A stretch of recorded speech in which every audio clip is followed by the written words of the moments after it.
Hello everyone, welcome to জ্ঞান সিন্ধু। আজকে আমি সপ্তম শ্রেণীর গণিত প্রভা বইয়ের 87 নাম্বার পেজ ডেসক্রাইব করব। তার সাথে 88 নাম্বার পেজও কিছুটা ডেসক্রাইব করব। আমার চ্যানেলে তোমরা প্রতিটা পেজের পর সলিউশন পেয়ে যাবে এবং আমি তোমাদের জন্য চ্যাপ্টার ওয়াইজ প্লেলিস্ট তৈরি করে দিয়েছি, যার লিংক আমি ডেসক্রিপশন বক্সে প্রোভাইড করে দিয়েছি। তোমাদের যদি আমার ভিডিও ভালো লেগে থাকে তাহলে অবশ্যই ভিডিওটিতে একটি লাইক করবে এবং চ্যানেলটিকে সাবস্ক্রাইব করবে। তো দেখো, আগের দিন আমি 86 নাম্বার পেজের এতটা তো বলে দিয়েছি, তার সাথে 87 নাম্বার পেজের এতটুকু বলে দিয়েছি।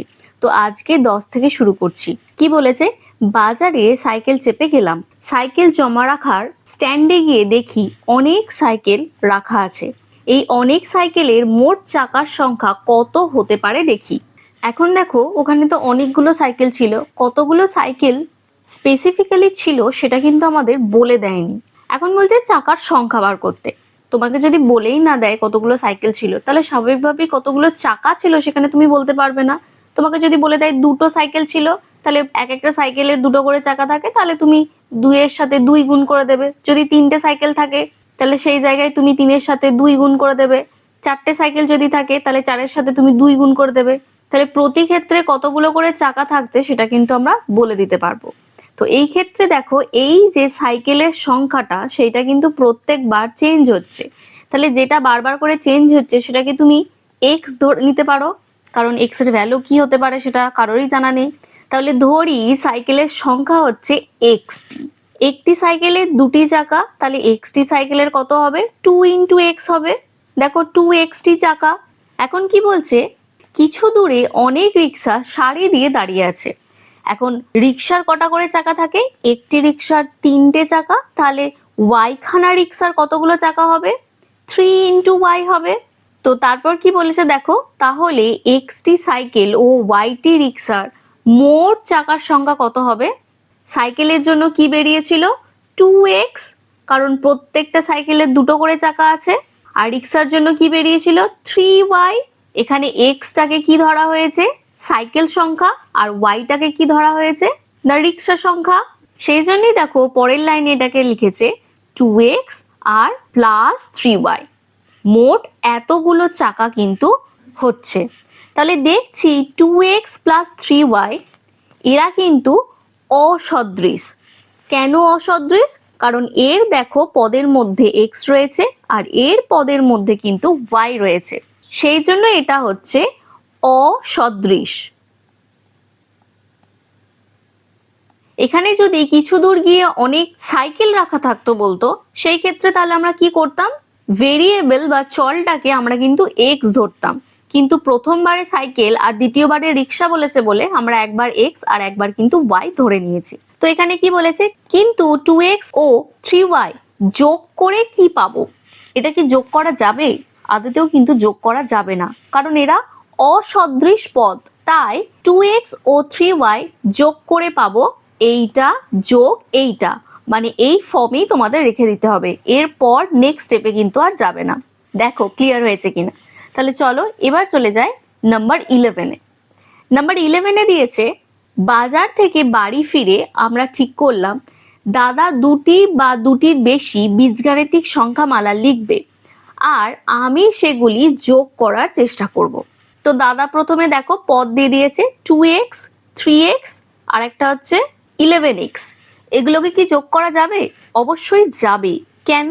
কারণ প্রতি ক্ষেত্রে দেখো চল যেটা x রয়েছে, এটাতেও x আর এটাতেও x রয়েছে, তাহলে সদৃশ পদ হয়ে যাচ্ছে, সেই জন্য এগুলোকে কিন্তু আমরা যোগ করতে পারবো। তো পরের পেজে কি করেছে দেখো, 2x, 3x আর 11x কে যোগ করে পাই বলেছে। তাহলে যোগ করার পর কি পাওয়া যাচ্ছে? না, এটাকে ভাঙলে আমরা কি লিখতে পারবো? 2 ইন্টু এক্স, যেটা এখানে লিখেছে। তারপর 3x কে কি লিখতে পারবো? 3 ইন্টু এক্স।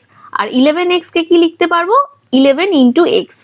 তাহলে এই ক্ষেত্রে দেখো প্রতিটার সাথে কিন্তু একটা করে এক্স লেগে আছে। তাহলে প্রতিটা পদ থেকে আমি যদি এক্স কে কমন নিয়ে নিই, তাহলে প্রথমে এক্স কে কমন নিয়ে নিই মানে কি এক্স কে ওখান থেকে তুলে নিচ্ছি আমি। তাহলে তুলে নেওয়া মানে শুধু 2 পড়ে আছে, এইটা থেকে দেখো শুধু 3 পড়ে আছে, আর এইটা থেকে শুধু 11 পড়ে আছে। যেটাকে কমন নিয়েছি মানে এক্সটাকে কমন নিয়েছি, এক্সটাকে দেখো আমি ব্র্যাকেটের বাইরে রেখে দিয়েছি আর বাদ বাকিটা দেখো ব্র্যাকেটের মধ্যে রয়েছে। তাহলে এইগুলোকে যদি তুমি সব একসাথে যোগ করো কত পাবে না 16 পাবে। আর এই এক্সটা যেটা আছে সেটা কিন্তু অ্যাজ ইট ইজ বসিয়ে দেওয়া হয়েছে। তাহলে এটা অ্যাকচুয়ালি পেয়েছিলাম হচ্ছে 16 ইন্টু এক্স, যেটাকে কিন্তু আমরা 16x বলে লিখে দিয়েছি। দেখো ক্লিয়ার হয়েছে কিনা। তো দেখো তারপর নাম্বার 12-এ দাদা আবার লিখেছে, এখন দিয়েছে দেখো -3x, তারপর দিয়েছে -10x, আর এক দিয়েছে কি না -2x। তো এইরকম যখন দেখবে তোমরা কি করবে, প্রথম লাইনই জাস্ট এইরকম ফরম্যাটে লিখে দেবে। এটা কিরকম লেখা না, যখন তোমরা সামনে দেখবে মাইনাস রয়েছে প্রত্যেকটা পদকে কিন্তু ব্র্যাকেটের মধ্যে দেবে। তো সেটাই করেছে, প্রত্যেকটা পদকে ব্র্যাকেটের মধ্যে দিয়েছে এবং মাঝে যোগ চিহ্ন দিয়েছে। কেন? কারণ এগুলোকে যোগ করতে বলেছে, তাই এগুলোতে দেখো যোগ দিয়ে দিয়েছে। এখন এরপর একটা পরের লাইন করতে পারো তোমরা। এখানে লিখলাম প্রথমে হচ্ছে -3x যেমন আছে লিখলাম। কেন? কারণ এখানে প্লাস রয়েছে, কিছু নেই, মানে প্লাসে মাইনাসে কি হয় না মাইনাস হয়। আচ্ছা, চিহ্নগুলো সবসময় কিন্তু গুণ হয় ব্র্যাকেটের ভিতরে আর বাইরের চিহ্ন।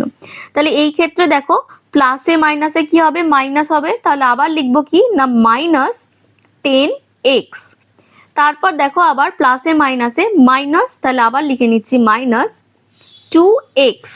এবার যদি প্রতি ক্ষেত্রে আমি x কে কমন নিয়ে নিই তাহলে কে কে পড়ে থাকছে দেখো। তাহলে আমি কি লিখবো, -3 লিখবো x ছাড়া পদটা, তারপর -10 লিখবো x ছাড়া পদটা, আবার -2 লিখলাম x ছাড়া পদটা।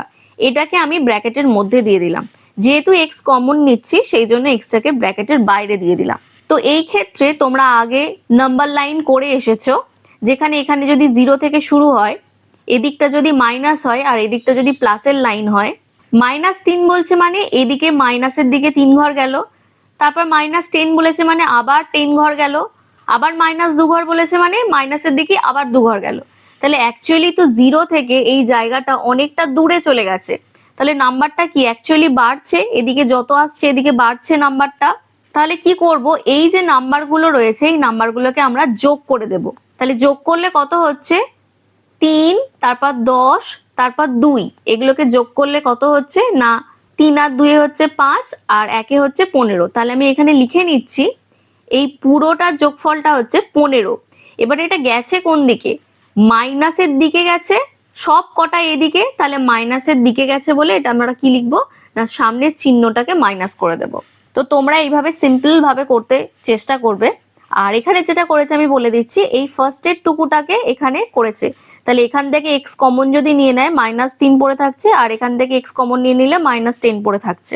তাহলে -3 আর -10 মানে সেই মাইনাসের দিকেই যাচ্ছে, তাহলে -13 হলো, আর এক্সটাকে বসিয়ে নিল। আর তারপর আবার দেখো -2x রয়েছে, সেই ক্ষেত্রে এইখানটা থেকে x কমন নিয়েছে আর এইখানটা থেকে x কমন নিয়েছে, দিয়ে এক্সটাকে লিখেছে, আর -13 আর -2। এইভাবে করতে গেলে কিন্তু তোমাদের একটু কমপ্লিকেটেড মনে হতে পারে। এই প্রসেসটা যদি একবার শিখে নাও তাহলে কিন্তু বীজগণিতের অঙ্ক আর কোথাও তোমাদের আটকাবে না।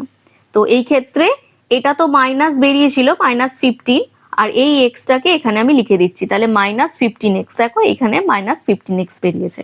তো কি বলেছে দেখছি, বীজগাণিতিক রাশিমালায় সদৃশ পদের যোগের সময়ে সদৃশ পদের সংখ্যামূলক সহগের যোগ হয়।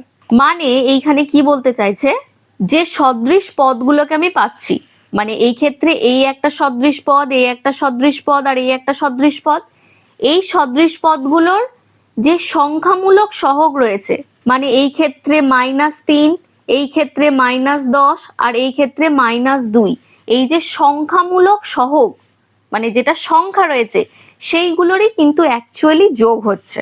আর বাকি যে এক্স গুলো রয়েছে সেগুলো কিন্তু এই যে পাশে কমন নিয়ে বসিয়ে দিচ্ছে, এই কথাটাই বলতে চাইছে। তো দেখো ক্লিয়ার হয়েছে কিনা। যদি না হয়ে থাকে পরবর্তী সিরিজগুলো দেখতে থাকো, আশা করছি তোমাদের আস্তে আস্তে ক্লিয়ার হয়ে যাবে। আর তোমাদের যদি কোনো ধরনের ডাউট থেকে থাকে তোমরা আমাকে কমেন্ট সেকশনে জিজ্ঞাসা করে নিতে পারো। তো আজকের জন্য এইটুকুই, দেখা হচ্ছে নেক্সট ক্লাসে।